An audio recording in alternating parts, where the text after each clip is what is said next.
ਲੈਣੀ ਤੂੜੀ ਨਹੀਂ ਲੈਣੀ ਇਹ ਸੌਖਾ ਕਿ ਕੰਮ ਭੈਣ ਹੀ ਆ ਵਾ ਉਹਨਾਂ ਨੂੰ ਕੀ ਫਰਕ ਪੈਂਦਾ ਕਮਾਈ ਥੋੜੀ ਹੋਣਾ ਨਾ ਮਿੱਟੀ ਭੈਣ ਜੋ ਜਾ ਰਹੀ ਹੈ 10,000 ਨੂੰ 10,000 ਦੀ ਜਾ ਰਹੀ ਹੈ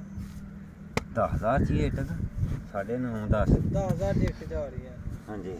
ਬਹੁਤ ਭੈੜਾ ਹਾਲ ਲਈ ਸੇ ਬਾਬਾ ਦਲਾਈ ਵੀ ਇਹਨਾਂ ਨੂੰ ਕਰਨਾ ਉੱਥੇ ਹੀ ਹਾਂਜੀ ਭਾਈ